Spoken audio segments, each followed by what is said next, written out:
مساء الخير، صباح الخير، اهلا بيكم في برنامجي اللي بدأ يبقى برنامجكم معرفش. شكرا جدا على تعليقاتكم الحلقات اللي فاتت، واتمنى الحلقات اللي جايه كمان تعجبكم. ما تنسوش تعملوا سبسكرايب في الشانل لو المحتوى عجبكم.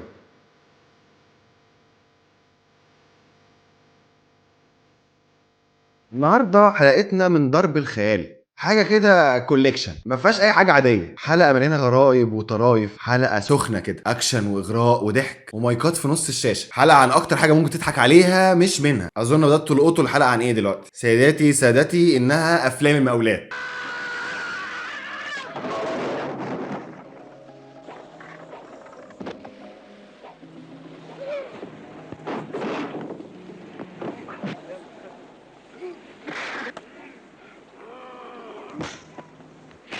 طلب مننا كتير ان احنا نتكلم عن افلام مولات، طبعا عشان احنا بنحبكم. قعدنا اتفرجنا على كم افلام مش طبيعي، وتحملنا كل اعراض الجلطات والامراض المفاجئه كلها. النهارده جاي فعلا اضحكوا يا جماعه، لازم أن تخرجوا من المود اللي انتوا فيه ده. ايه ده؟ يس فكره الضحك. المهم، اول حاجه جت في بالنا، ليه الناس دي عملت كده فينا؟ وايه هي افلام مولات واتطورت ازاي؟ وايه كمان سماتها ايه بس يخرب بيت الكذب؟ ومين هم نجوم الافلام دي؟ وهل كل الافلام دي وحشه؟ وهل الافلام اللي اتعملت دي كانت ليها لازمه؟ ولا الافلام دي قدر ولا اختيار؟ وانا اتولدت مجنون، قدر ولا مصير؟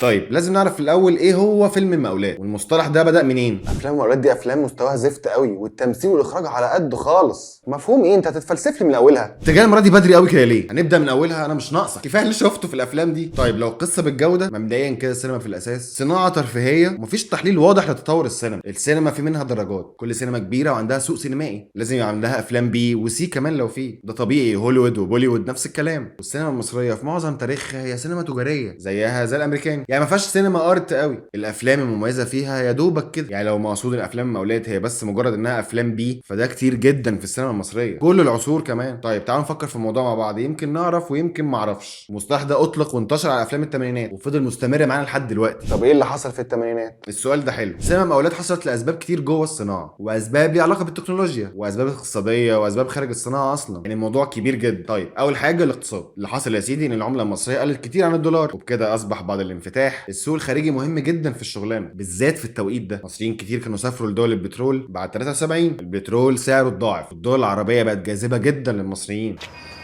خلاص يا عبدو، خلاص يا عبدو، خلاص. خلي بالك من البنات يا زين. ما تقلقش. انا ما كانش ليا نفسي اسافر اساسا.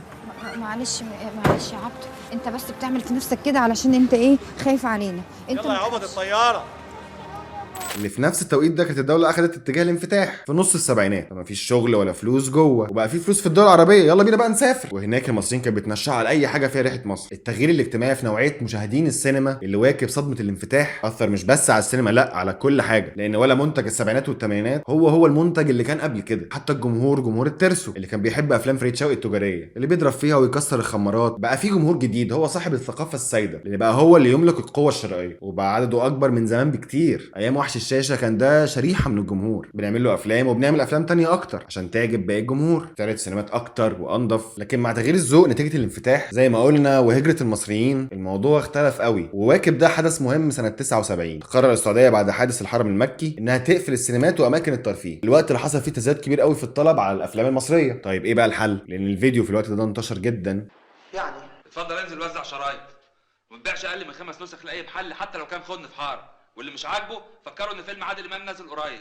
كان هو الحل لسوق المصريين في الخارج اللي عايزين يسافروا معاهم افلام يشتروها ويهادوا بيها اصحابهم او يتفرجوا عليها هناك. سوق الخليج والاردن وليبيا والعراق اللي كانوا من اكبر الاسواق، واللي عملوا انتعاشه كبيره لافلام الفيديو، وانت ما عندكش الكم ده من الافلام اللي تقدر تنتجها. واللي حصل كمان ان السينما والمسرح كانت الدوله بترعاهم في الستينات، وكان في مشروع فني كبير وحلم عند الفنانين والمثقفين وقتها، اوبرا في كل محافظه ومسرح في كل شارع وتماثيل رخام على الترعه. الوقت ده ايام ما كانت الدوله بتنتج الافلام وبتشارك في انتاج جزء تاني، تدعم كمان جزء تالت، فده كان تمام جدا. لما الدوله انسحبت من الانتاج ورفعت ايديها عن السينما، بقينا محتاجين حد يملى الفراغ ده، وما كانش فيه من جوه الصناعه اللي يملى الفراغ ده، خاصه كمان بعد فتره النكسه. واستوديوهات مصر جزء كبير جدا منها واقف وراحوا بره عشان يعملوا الافلام بتاعتهم في تركيا وعجمان وبيروت والشام. الفتره دي انتشرت افلام مستواها الفني نص نص، وطبعا الجراءه في الافلام كانت اعلى، ما هو ما فيش رقابه اصلا. بس مش ده بس اللي كان ليه تاثير على المستوى الفني، لا، ده كان ليه تاثير اكبر في الصناعه. بعد شويه رجعت السينما تشتغل في مصر بعد قانون الاستثمار 74 اللي هو قانون الانفتاح، ودخل منتجين بنسميهم منتجي المقاولات. كمان في خريجين من معهد السينما والمسرح عايزين يشتغلوا. طب ايه، في نجوم عندنا صف اول وبياخدوا اجور كبيره، وانت محتاج افلام سريعه بتكلفه قليله تستهدف بيها الفيديو. فحصل انك عملت الافلام دي، افلام بتتعمل في مده قليله بتكلفه قليله ومستغله الظروف الاقتصاديه، وطبعا حب بعض الممثلين للفلوس او الانتشار او التمثيل. الشحات مبروك مثلا وهو نجم من نجوم سينما المقاولات، كان بيقول ان هو بيحب الكاميرا وما كانش بيركز هيعمل ايه مع مين ولا ليه. كل الفنانين وبتوع السينما يروحوا الصبح يقعدوا على قهوه معينه وهناك بقى يتفقوا على الافلام دي. سعاد يونس اللي هي كمان كانت نجمه افلام المقاولات برضه بتقول نفس الكلام، انهم انزلقوا للافلام دي. ده تاريخي.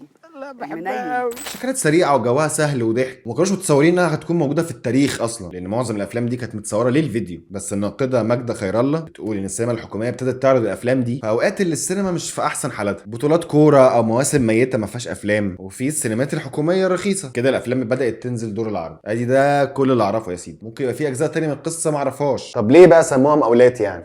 وانا ما اعرفش تحديدا مين اللي سماها كده، بس ممكن نفكر مع بعض شويه. ممكن لان الفتره دي نتائج الانفتاح بدات تظهر، ونقاد زي سالم السلموني وسمير فريد ونقادنا الكبار كان عندهم نوع من انواع الاعتراض على النوع ده من السينما، وكمان اعتراض على الافلام اللي ملهاش مضمون اجتماعي. ولان المقاولات كانت عنوان المرحله طبعا عشان الحاج عثمان احمد عثمان وكده، فيمكن يكون هو ده سبب التسميه. ممكن كمان لان كان في منتجين غسيل اموال ومنتجين جايين من بره الصناعه عملوا افلام كده وخلاص، يا اما بغرض المكسب السريع يا اما عشان يمثلوا في الفيلم ويبقوا منتجين، وده يساعدهم في شغلهم او يبقى زي كارت التعارف بتاعهم بالذات للمشككين فيهم. بس في راي بيتهيألي انه الاقوى في الموضوع ده، وبينسب التسميه دي للمنتج ابراهيم شوقي ودخوله للسينما وتاسيسه لشركه الاهرام للسينما والفيديو. بس قبل ما المرحوم ابراهيم شوقي يخش السينما من بوابه المقاولات كان في حكايه لذيذه عن موضوع دخوله اصلا. بيقول اسلام ماليه الناقد الفني ان الاستاذه سميره احمد كانت هي وجوزها المنتج صفوت غطاس بيشتروا عقار من المرحوم ابراهيم شوقي المقاول الكبير، ودفعوا له فلوس. فمن ضمن الفلوس كان في دولارات. خدوا قال لهم دولارات ازاي في الوقت ده، عشان الدولار وقتها كان ممنوع واللي بيتمسك بيه بيتعمل له قضيه. المهم ضحكوا قالوا له ان المنتجين عندهم استثناء من موضوع الدولار، هم وشركات السياحه، عشان هم بيدخلوا عمله صعبه للبلد. من هنا الحاج ابراهيم شوقي دخل السينما وافادها جدا، انتج ووزع افلام على كل المستويات الفنيه. في افلام ممتازه زي دنيا غرامي وكشف المستور، واحد من اجرأ الافلام لوحيد حامد، وافلام متنوعه خفيفه زي الستات. وكمل ابن المنتج امير شوقي وانتج مسلسلات زي اللعبه وغيرها كتير. يعني دخولهم ما كانش مضر بالفن، بالعكس تماما. معرفش ده السبب ولا لا. ادم مكاوي متخصص في السينما دي بيقول ان السبب في التسميه دخول ناس من بره الوسط في الانتاج زي عيله عسقلاني والدياش وغيرهم، مع ان عيله عسقلاني كانت في الوسط من بدري، بس دخولهم الانتاج في الفتره دي كان سبب التسميه. وممكن كمان لان في ناس دخلت عملت فيلم ولا فيلمين وخلاص مشيوا، ودول كتير جدا. ابراهيم مكي مثلا عمل فيلم واحد بس، والمفروض انه عمل موسيقى تصويريه لثلاث افلام تانية. انتج فيلم الابطال الثلاثه لسعيد صالح بالاشتراك مع شركه انتاج اسمها تاج، ما انتجتش غير فيلم واحد برضه. وشركه المنتجين المتحدين عبد السميع محمد وشركاه انتجوا فيلم واحد الفلاحين هم. مش عارف، حاسه اسم قاسي قوي عنصري كده. فكره ان منتج يخش يعمل فيلم اكنها عماره ويمشي ممكن يكون ده السبب، بس اصلا السينما فعلا شبه المقاولات كاقتصاد. يعني المقاولات ناس بتتجمع مع بعض عشان تطلع عماره وتمشي تشوف غيرها. السينما عقودها وعلاقاتها شبه كده، ما فيهاش علاقات دايما، هي قايمه على فيلم نخلصه ونشوف غيره. المنتج بيبقى زي المقاول، بيجيب ناس تعمل له عماره او الفيلم قصدي ويمشي هو، بعد كده يسوقها ويبيعها او يأجرها براحته بقى، ما اعرفش. طب اعرف ازاي بقى ده فيلم مقاولات ولا لا يعني؟ بص يا سيدي، فيلم المقاولات بيتشم كده، بيتحس كده، ليه سمات من اول اسم الفيلم هتعرفه. يعني تلاقي اسمه غريب وممكن يبقى ليه اسمين، ما تعرفش ده اختلاف بين الاهل على اسم المولود ولا ايه. ماما كانت عايزه تسميني امير وبابا عايز يسميني وائل. بس تلاقي الظاهره دي في افلام المقاولات. يعني مثلا تلاقي فيلم اسمه تحت الرابع بجنيه وربع اللي كان هيبقى اسمه عوده الانتقام، او وكر الذئاب اللي هو برضو اسمه الشيطان اسمه سونا.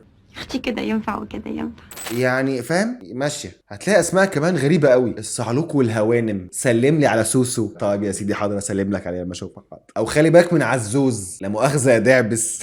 بصراحه ده اسم حلو قوي في لعبه بدون كلام. وفي برضو الفلاحين اهم والصعايده جم، ده نفس المخرج والكاتب على فكره. تعرفش ده استثمار نجاح ده ولا جزء تاني ولا ايه. او تلاقي افلام على اسماء الابطال اللي هو اساميهم غريبه اصلا، يعني تحسها حاجه غلط كده، اللي هو زغلول جاب محمود. طب يا عم مبروك عليك. وتلاقي فيلم اسمه عليش دخل الجيش، وخميس يغزو القاهره، او مسعود سعيد. وفي فيلم اسمه عبد المقصود هو المقصود. في ايه، في سطوحي فوق الشجره على وزن ابي فوق الشجره. وطبعا الواد سيد النصاب علشان على نفس وزن الواد سيد الشغال. تحس فيه استسهال كده. دي اول حاجه هتفهمك ان الفيلم ده فيلم مقاولات. تلاقي كمان في تكرار لكلمات معينه في الاسماء، زي كلمه مشاغبون. مشاغبون في نويبع في الجيش في البحريه، او مشاغبات برضو عادي، مشاغبات والكابتن، المشاغبات الثلاثه، ومشاغبات في خطر. في حاجه غلط، في شمال هيحصل. والوان الافيش بقى ورسومات وباين من الالوان، كميه الوان كتيره جدا. طبعا اللون الاحمر ده من الالوان المميزه عشان ده فيلم حراق. وهات واحده نص عريانه وهتقرا تقضى وتتعشى. ابطال المقاولات طبعا هيعرفوك ده فيلم مقاولات، يعني الفنانه سميره صدقي، اسعاد يونس، يونس شلبي، نجوى فؤاد، سعيد صالح، هيام تعيمه وهياتم، هنديه وسحر حمدي، سمير غانم، محمود الجندي، وحيد سيف، وطبعا حسين الشربيني. ابطال المقاولات معروفين جدا. في حكايه مشهوره قوي ممكن تكون اتكررت كتير، بتقول سيد عسقلاني كان معاه فيلم فيه وحيد سيف، وبعد ما وحيد خلص المشهد قال له البس بقى الجاكيت عشان هنعمل مشهد تاني شبهه بس في فيلم تاني بنفس اللوكيشن ونفس الكاست، الدنيا في السهل منه. نفس الحكايه حصلت مع حسن الصيفي بس مع ممثلين تانيين. احنا جايين نبزنس بقى وعصر السرعه بدا، وفي مخرجين كمان متميزين في المقاولات، طبعا اسماعيل حسن ومحمد مرزوق وناصر حسين. دول اول ما تشوف اساميهم تعرف انه فيلم مقاولات على طول. مخرجين كبار زي بركات عمل مقاولات، وفي مخرجين متصنفين كبار زي حسام الدين مصطفى وحسن الصيفي برضه عملوا افلام مقاولات. ندخل بقى على اسماء الابطال، هتلاقيها شعبيه كده، ثانيه وبطه ونوسه، توحه، امونه، جمالات. وطبعا اللوكيشنات لازم تبقى ثابته، هي نفس الشقه او الفيلا بتاعت العصابه، اللي هي فيلا حسن فهمي او فيلا محمد عباس. في فيلا فيها نافوره بيضه كده، والتانيه اللي هي بتاعت الشطرنج دي عارفينها، ولو اوتيل هيبقى اوتيل سياج معروفه. كمان القصه تحس انها مفككه، نهايات غرائبيه، بتحس ان هم زهقوا عايزين نخلص الفيلم بقى. يعني مثلا تلاقي دايما مشكله بين يونس شلبي وموضوع التجنيد. انا عايز افهم موضوع التجنيد بالنسبه ليونس شلبي كان وضعه ايه بالظبط؟ يعني عمل فيلم علاش دخل الجيش، المشاغبون في الجيش، وهرب من التجنيد، وفي ايه بالظبط؟ يا نهار اسود، هم هياخدوك جيش تاني؟ حاضر يا حبيبي، 52 سنه ابوك هياخدوه على الجيش. 52 سنه ايه؟ هم بيعتقوا ما هو اجري يا عم. سعيد صالح في كل الافلام تحس انه طالع يهرج او يبوس. هنا انا بص جميله جدا ما انت عارف. افلام مقاولات كمان كانت كسوله قوي، مش بس فقيره في الامكانيات، لا ده مفيش اهتمام حتى بالراكور. طيب الراكور هو التقيد بحاله معينه والثبات عليها من زمن للتاني في اللبس والاكسسوارات والديكور. يعني مثلا ما ينفعش تبقى شايف الزرعه دي وفجاه تلاقي السنين اللي بعديه بقى في بتاع الغريبه دي، ده كده اسمه راكور. يعني بص المشهد ده مثلا، المايك ظاهر عادي جدا، بص يطلع منين. طيب هنكمل بقى المشهد، بص بيفتح الخزنه بسهوله ازاي. هو انت حاطط ايدك على رجله ليه؟ معلش سايب لك شنطه كمان في الخزنه ونضاره، والله ده راجل محترم جدا. طيب ده غير بقى المشاهد الغريبه، الناس دي جايه منين مشي وليه داخلين كده اساسا؟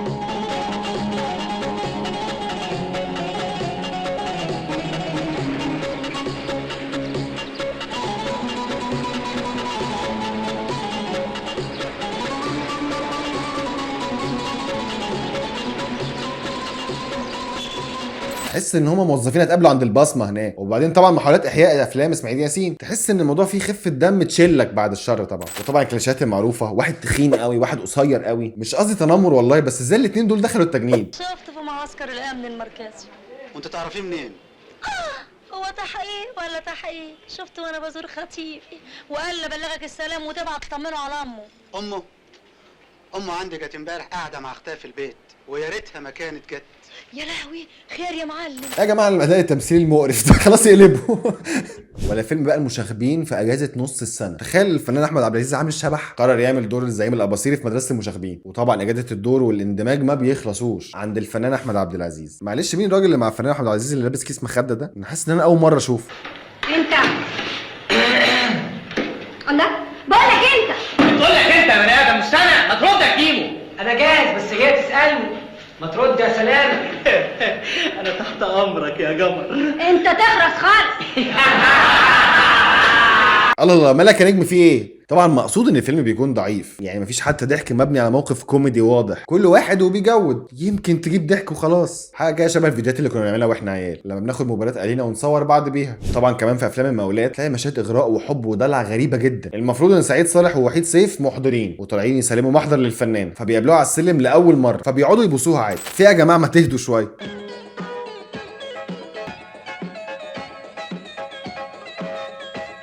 كده يا ابني، ستوب ايه ده؟ طبعا فيلم مشاغبون في نويبع الناس كلها اتكلمت عنه، بس انا بصراحه المشهد ده مش قادر افهمه، لان انا كان طول عمري بسال هو الممثل المفروض يعمل ايه لو الممثل اللي قدامه بيغني، بس اللي الراجل ده عمله كان اغرب حاجه شفتها في حياتي. ما تيجي نشوف.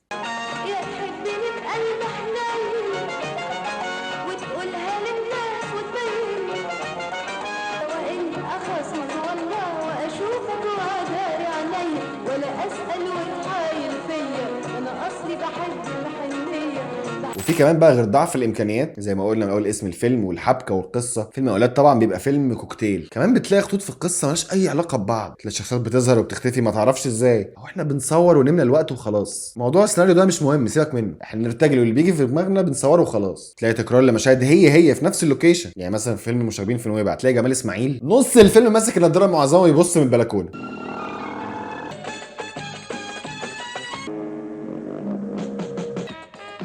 حسن الشربيني مقضي حياته في الفيلم ده في الجنينه ماسك التليفون بيكلم رئيس الوزراء وبوش واي حد. الو. ايوه يا سيدي. انا رضا يا بابي. خير يا بنت؟ في ايه تاني يا بنت؟ يا بابي الظابط جاب سيره مامي على لسانه. ايه؟ جاب سيره مامي؟ اخي اخي. وطبعا الاغاني والاستعراضات حاجه كده تحفه.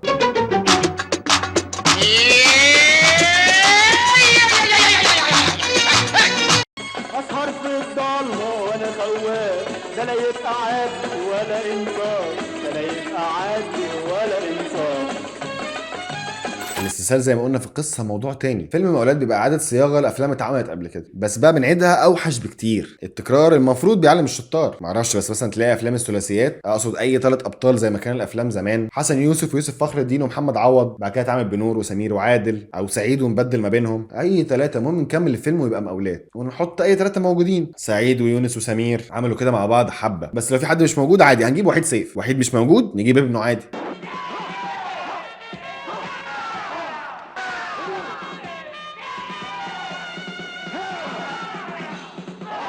دايما افلام المقاولات دي فيها سوء تسكين الادوار، تلاقي حد مثلا كبره في السن والشكل باين عليه ويعمل لك طالب جامعي صايع، المفروض باين ان ابنه اللي في الجامعه. مشاهد بقى الصياعه والديسكوهات تتوبك، ممكن يكون غرضهم ان هم يبعدوا الناس عن الصياعه واظن نجحوا، زي الصور كده بتنزل على علب السجاير. ممكن يكون مثلا الراجل ده اللي هو المنتج برضه هو والست دلال دول قمه الروشنه بقى، ده سقف الفقدان عندهم، ولا دول بقى دول شله شباب منحرف، سكير وعربيد وطايش، مثال سيء لجيل الثمانينات وللانحراف نفسه، بيحتفلوا بتخرج زميلهم من كليه الهندسه. المفروض بقى دي قاعده الروشنه والصياعه، ما تفهمش ده ماسك خاصيه بيعمل بيها ايه. انا مش فاهم علاقه الخاص بالانحراف، يعني مريوانه انت فاكرها ولا ايه؟ والست الحاجه اللي لابسه اخضر وشعر وباروكه، يعني ايه الفيلم ده؟ غرائب وعجائب بجد. طبعا المفروض ان على التتر بطوله سعيد صالح، ولسبب ما لا يعلمه الا الله ما بنشوفش سعيد غير مرتين معدي في الفيلم ده. تقريبا كان فيلم مقتبس من الخطايا باين، كان الحاج سيد زيان بالجيتار ده من وهو طفل، وده الحاج عسقلاني متسمى على اسم منتج الفيلم، تبناه لحد ما كبر وبقى عبد الحليم، قصدي سيد زيان، وفضل الجيتار معاه. وطبعا بقيت فيلم الخطايا اللي انتوا عارفين كلها افلام اعاده صياغه لافلام زمان. موضوع الاشباه ده من التيمات المفضله في افلام المقاولات، وكانت حاجه متعوب فيها قوي على فكره. يونس الشاوي بيخش الجيش زي عبود الحدود كده،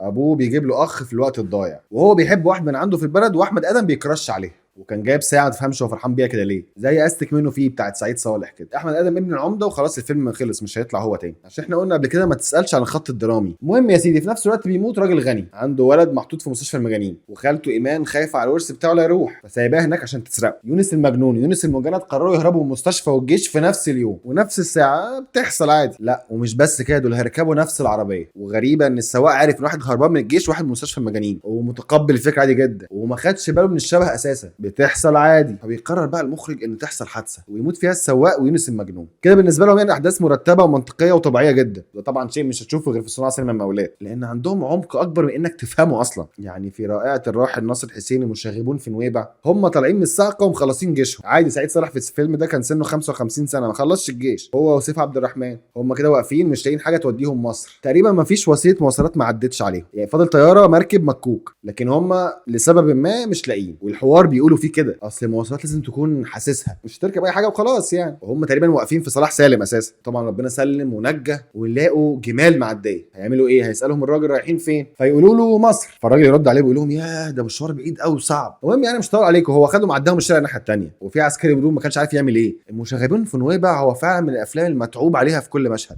تحس فيه رساله عميقه كده، بس احنا اكيد للاسف مش عارفين نستفيد منها. طيب كفايه كده عن الفيلم ده. المهم برضو في سمات من افلام المقاولات، اللي هي ابطال المقاولات بيبقوا ابطال خارقين، يقدروا يكونوا في مكانين في وقت واحد عادي. تلاقي محمود الجندي في فيلم اسمه احلام العبيط ماشيين بيه ومربوط وعمالين يهتفوا من ده بكره بقرشين، مره واحده ينتقل زمنيا ويبقى بشنب ومعاه بندقيه رش، ويقتل ابراهيم نصر الراجل اللي معاه شكله هندي ده على فكره اسمه حسني اباظه وهو منتج الفيلم برضه، وبيشيلوا محمود الجندي على الاعناق وبيمشوا بيه. ممكن ده يكون رمز لشيء اعمق، يعني يقصد مثلا ان احنا احلامنا عبيطه، او ان الراجل المربوط ده هو بطلنا المخلص، اصل ده مش راكور مكسور، ده نهايه مقصوده، فاكيد ليها معنى يصعب على امثالنا فهم. الحاجه بقى دي متكرره في افلام كتير قوي، في افلام المقاولات تلاقي مثلا في فيلم سفاح في مدرسه البنات في اخر الفيلم بيشتركوا مع الشرطه عشان ينقذوا المدرس بتاعهم، فجاه هتلاقيهم في الفصل في نفس اللحظه عادي جدا ولابسين لبس المدرسه. وعلى فكره الفيلم ده هو اعاده صياغه لفيلم غزل البنات مضروب في خلاط مع فيلم سعومه عشان نوفر وننجز. يعني لو قعدنا نغوص في امثله في افلام المقاولات بجد مش هنخلص، احنا محتاجين يوم من اوله كده نمسك فيلم ونفصصه، غير بقى سمات تانية كتير تلاقيها تلاقي مثلا انت المفروض بتتكلم عن عصابه ومع ناس معاها فلوس، وتلاقيهم قاعدين في بيوت ومعاهم عربيات يعني عادي بتاع طبقه متوسطه، يعني ما بيحبوش الفشخره مثلا، مش عارف، ولا المخزن ربنا ما بيباركش في المال الحرام.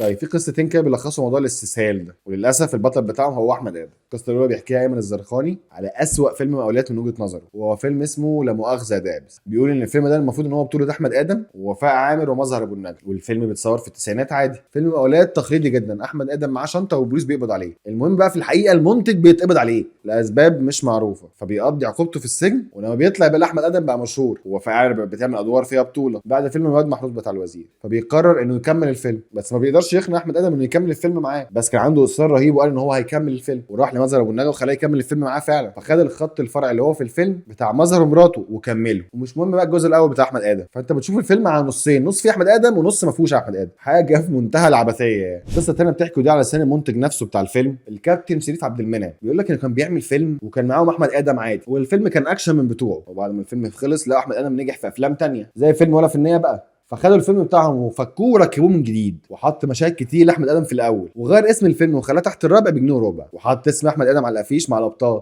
احمد ادم ما سكتش وراح اشتكى وحاول يوقف الفيلم، بس طبعا ما قدرش. كانت تحفه جديده تضاف لافلام المقاولات. عايز تعرف بقى ايه الاسوأ بجد واللي عقلي مش قادر يستوعبه؟ افلام السبيشال اوردر. الاسرادي بيقول ان في افلام كتير كانت بتتعمل نسخه واحده لفرد واحد او لاسره معينه، يجي رجل اعمال او شيخ خليجي يطلب فيلم ما يبقاش عند حد غيره، يقول انا عايز فيلم فيه الرقاصه الفلانيه والممثل ده مع الممثله دي وشويه ضحك وهزار بقى، ويتعمل له الفيلم وياخده وهو واقف. حاجه تيك اواي جدا، معلش يا جماعه، ياخدوا على الواقف دي من عندي انا مش من عند الاستاذ راضي، ده خيال المبدع اللي اتحرك من جوايا من افلام مقاولات. طيب تفتكروا يمكن ده السبب ان في افلام كتير قوي مفقوده؟ سعيد صالح بيقول انه عمل 500 فيلم، ولما تيجي تدور زي ما قلنا مش هتلاقي نصهم اصلا. في باحثين بيقولوا ان كميه الافلام المفقوده كبيره جدا. الاستاذ جمال عبد القادر ذكر بعد بحث 3 سنين في كتابه المنسي من تاريخ السينما تقريبا 500 فيلم، واعتقد ان العدد اكبر من كده كمان بكتير، معرفش.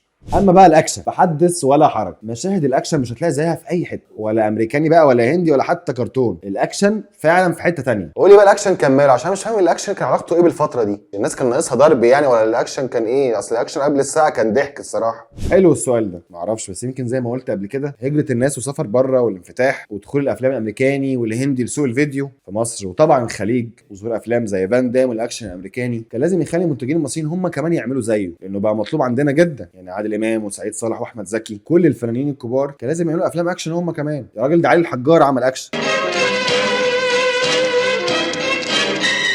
تلاقي كل الناس بتضرب، حتى الممثلين الكيوت زي سمير غانم ومنى الشلبي. وطبعا عشان المنتجين تواكب السوق الاجنبي كان لازم يبقى فيه افلام اكشن طول الوقت. طيب بما اننا اتكلمنا عن افلام مقاولات لازم نقلب كالعاده في مشاهد بقى الاكشن، فهتلاقيها كوميديه اكتر من الكوميدي نفسه. اما بقى جوده الاكشن في الافلام ليه كده؟ فيمكن عشان الاكشن محتاج تصوير باكتر من كاميرا، كادرات كتير، ادوات ستانت لازم تكون متطوره وحديثه، لزوم الحبكه وكده، وكمان برضه عشان المبينه كانت بتكون غاليه، تقريبا بتشيل من 2 ل5 دقائق تصوير. كان ده مع ضعف الامكانيات الماديه صعب جدا نعمل فيلم اكشن حلو. اعتقد السبب كان ممكن يكون عشان اللي بيصمموا المعارك هم على فكره جروبين بس. العيله الاولى عيله الطوخي توفيق، واللي كان معروف عنه وعن عيلته ان هم بيعملوا اكروبات في السيرك، فكان طبيعي ان كل المعارك يبقى فيها تنطيط وشقلبه وناس بتطير. لازم تلاقينا في اخر الفيلم رايحين مخزن كبير قوي او مكان واسع ومفتوح عشان بقى نقضيها ضرب وتنطيط هناك. اما العيله الثانيه فكانت عيله معاون، ودول نوع تاني خالص، كلهم عضلات وناس ضخمه. فلما دخل المجال بقى يوسف منصور اللي كان شاطر جدا في رياضه الكونغ فو، فكان جايب بقى فرقته عشان يعملوا حركات الكونغ فو والضرب بتاعها، بس كان لازم يتحط قصه، ما هو مش منطقي تعمل فيلم فيه ضرب بس من غير قصه. فكانت كل الادوار اللي بتعمل له مش لايقه عليه. هو بيضرب كويس بس ما يمثلش. هو اصلا المخرجين وقتها هم ما كانوش فاهمين ايه الكونغ فو ده، وهو كان جاي ينتج وبيتكلم عربي غريب جدا في التمثيل، لدرجه ان في اول فيلم عمله كنت طالع اخرس عشان ما يتكلمش.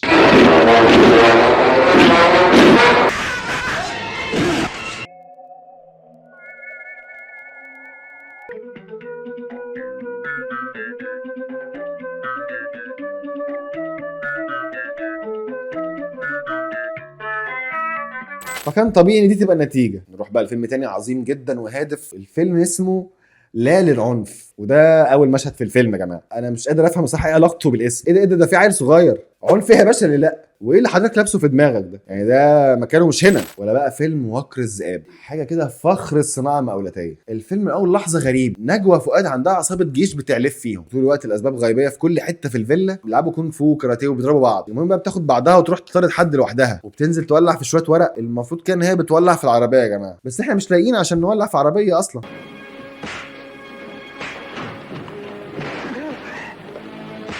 طبعا بقى الضرب اللي هناك في الفيلم طبعا لازم كل واحد بالدور عشان الفنانه تبقى مركزه.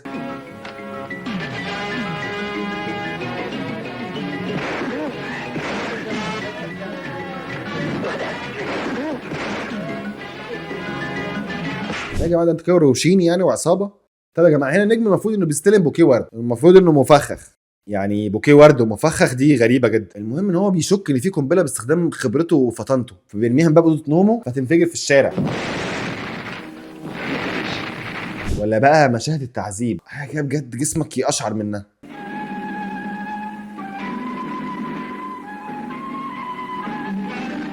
الله على متعة النظر. ايه رايك يا حلوه؟ كلاب.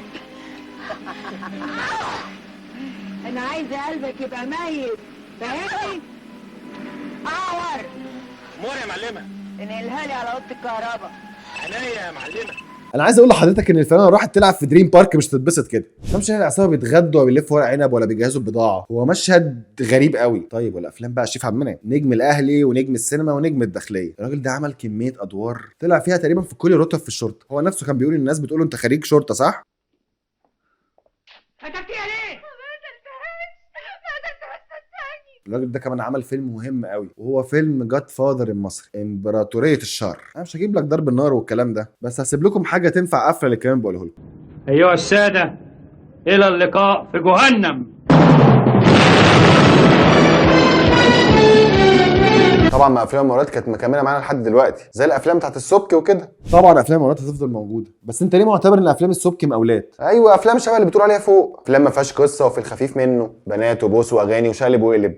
طب تعالى نشوف كده، عشان قصه السبكي دي قصه مختلفه. طبعا ناس كتير حكت قصه السبكي سريعا كده. هي بدات بقصه حسن الاب صاحب محل الجزاره الشهير جدا في الدقي. بدا القصه احمد السبكي لما فتح نادي فيديو فوق محل الجزاره، كان بيسوق الافلام الاجنبي في مصر. ومن كتر حب الاخوين محمد واحمد السبكي للفن والسينما اتشاركوا وعملوا شركه انتاج وبداوا ينتجوا افلامهم. بداوا بعيون الصقر نور الشريف، بعد كده مستر كاراتيه وسواق الهانم والراجل الثالث لاحمد زكي وامراه هزت عرش مصر فنانه الجندي وحلق حوش كمان. دي البدايه. اظن افلام فيها قصص يعني ممثلين تقال، يعني فريق عمل كبير ومحترم من اول الكتاب للمخرجين والفنانين. فاعتقد ده مش فيلم مقاولات. بعد كده اتقسموا كل واحد فيهم لشركات. احمد سبكي عمل افلام كتير زي الليمبي وعمر وسلمى، كباريه والفرح، ليمبي 8 جيجا، حرب العالميه الثالثه وقلب امه، قرموطي في ارض النار وارمط بيتقرمط، صاحب المقام وشق وعمهم، محمد عمل كركر وكابتن هيما، نور عيني، هروب اضطراري، حصل خير وحرب كرموز. واشتركوا هما الاثنين في حلاوه روح. اعتقد نقطه الانتاج هنا مش زي المقاولات، يعني الافلام كلها ناس تقيله، تمثيل، الاخراج، كل حاجه. يعني حرب كرموز مثلا فيلم بيخرجه بالترميمي في محمود حميده وامير كراره وغادة عبد الرازق ومجموعه كبيره جدا، حتى جايبين سكوت ابكنز اللي هو بويكا، غير بقى المعارك والمجاميع. يعني فيلم مصروف عليه مفيش خلاف. طيب اتكلمت في الاول عن فكره الافلام الكلاس بي، ان يمكن في الافلام اللي اتعملت افلام كلاس بي الهدف الاساسي للسينما بجانب الامتاع هو الربح، فكان من الطبيعي يكون في افلام بيعملوها الهدف منها انها تكون تجاريه تكسب عشان هم كمان يفضلوا مكملين. يعني طبيعي ان يكون في كل فتره افلام نص نص وافلام مصروف عليها كتير عشان تمتع الجمهور كمان برضو تكسب، زي فيلم صاحب المقام مثلا. هم تجار وولاد تاجر اكيد اللي يعملوا حاجه هيستنوا مكسبها، فعملوا توليفه تحقق كل ده. اعتقد دي شطاره مش مقاولات على فكره. ممكن فعلا في افلام كتير ما كانتش احسن حاجه، بس في عز الازمات والثورات وهروب المنتجين كانوا هم اللي موجودين وبيعملوا افلام. بيوت ناس كتير من كانوا شغالين في المهنه فضلت مفتوحه بسببهم. بس فما نقدرش نقول لافلام السبكي افلام مقاولات. انت ايه اللي جابك هنا بعد السنين دي كلها؟ انا عايز كل الجوابات اللي هنا، عايز احل الناس دي مشاكلها. معرفش، بس بحس ان افلام المقاولات بكل اللي اتكلمنا عليه تتلخص في 3 نقط، يا اما نوع المنتج، يا اما مستوى الفيلم، يا اما نوع عرضه. وباختصار كده لو على فكره العرض العام، الافلام التلفزيونيه كانت بتتعمل في التلفزيون في الستينات ولغايه الالفيه الجديده، هي والسهرات التلفزيونيه زي فوزيه البرجوزيه وعلي بابا، تحية فخراني وغيرهم حاجات جميله وراقيه جدا ومش مستهدفه العرض السينمائي. بعد كانت الافلام بتستهدف شريط الفيديو، جت افلام تستهدف الفضائيات زي الدرامالي فقري تملي، علقه موت، انا بضيع يا وديع، واعدام بريء، وهجوم منتصف الليل وغيرهم كتير. افلام لو نزلت السينما حبه تمام، ولو ما نزلتش مش مهم ما تنزل فضائيات. وبعد عصر الفضائيات بقينا في عصر المنصات. ولو حابين نتكلم عن افلام ما بعد المقاولات يا ريت تقولوا لنا في الكومنتس، وما تنسوش بقى تعملوا سبسكرايب لو وصلت لغايه هنا في الفيديو. احنا بقينا اخوات يعني ولا ايه؟ اما لو على مستوى المنتج، السينما طول عمرها بتعيش وبتتغذى على منتجين من خارج الوسط، من اول اغنياء الحرب في الاربعينات لغايه المقاولين في الثمانينات، وهتفضل تجذب كل الناس انها تروح للنور وللفن. ودول اللي بيدوا للسينما روح، لما يكملوا يتعلموا فيها مش يعملوا فيلم ويمشوا. اما بقى لو انتاج ضعيف، في افلام انتاجها قليل بس مش من كلاسيكيات السينما المصريه يعني، زي فيلم البدايه وزوجتي والكلب، مش متكلفين حاجه خالص بس مفهومش كسر الافلام المقاولات. اما لو على المستوى الفني وافلام البي موفيز فدول لازم طول الوقت يبقوا موجودين، المهم نسبتهم هتبقى قد ايه بالنسبه للباقي، زي الاغاني والمسرح وزي اي حاجه فيها درجات، في فن حقيقي وفي استسهال. معرفش بس الفيلم اللي غير تاريخ السينما مثلا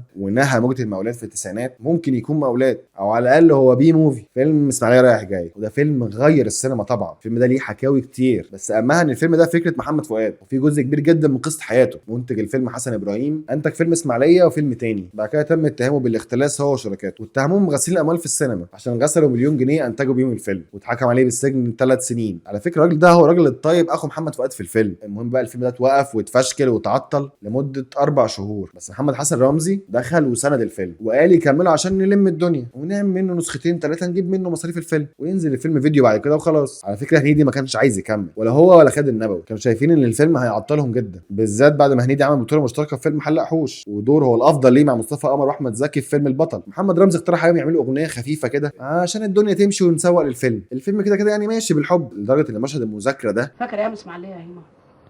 فاكر، مع اننا كنا لسه صغيرين بس لسه فاكر. بس كان في بيت وام واب، والاب خلع، ومن يوم ما خلع وهي الحال اللي انت شايفه ده. فيها منع. مين دي؟ مش التاني ان همك كمان. امك ايه ده؟ راح فين اعمل لك شاي؟ انا نازل تحت. لا اشرب شاي، انصرف باذن الله. ام هنيدي هنا اصلا ملهاش دور، وجت تتخانق مع حد عشان ليها فلوس في فيلم تاني، هنيدي هداها ولا تعالى اعمل معايا مشهدين، ومحمد فؤاد هيدفع. محمد فؤاد دفع فلوس كتير قوي في الفيلم عشان الفيلم يكمل يعني، وطلعت الست وعملت المشهدين، لدرجه ان لما الفيلم نزل هنيدي ما اهتمش وما حضرش العرض اصلا، لغايه لما عرف ان الفيلم كسر الدنيا، لان الفيلم ما كانش حد متوقع انه ينجح يجيب 15 مليون جنيه ويغير شكل السينما للابد، مع ان الاغنيه اللي فيه بتتكلم عن الموبايل والدش قبل ما حد اخترعهم اساسا، لان احداث الفيلم بتدور ما بين 67 و 73 بس ما حدش شغل باله، او رقصنا وعجبتني الاغنيه وخلاص. الفيلم ده رغم انه بيه بس شجع كل المنتجين انهم يضخوا مبالغ كبيره في السينما، وبعدها دور العرض فعلا اتحسنت كتير، صناعه السينما بقت موجوده، والتاريخ هيذكر طول الوقت ان فيلم اسماعيليه رايح جاي واحد من اهم الافلام في السينما المصريه اللي غيرت صناعه السينما على مدار تاريخها. فده لو فيلم مقاولين فيبقى معرض.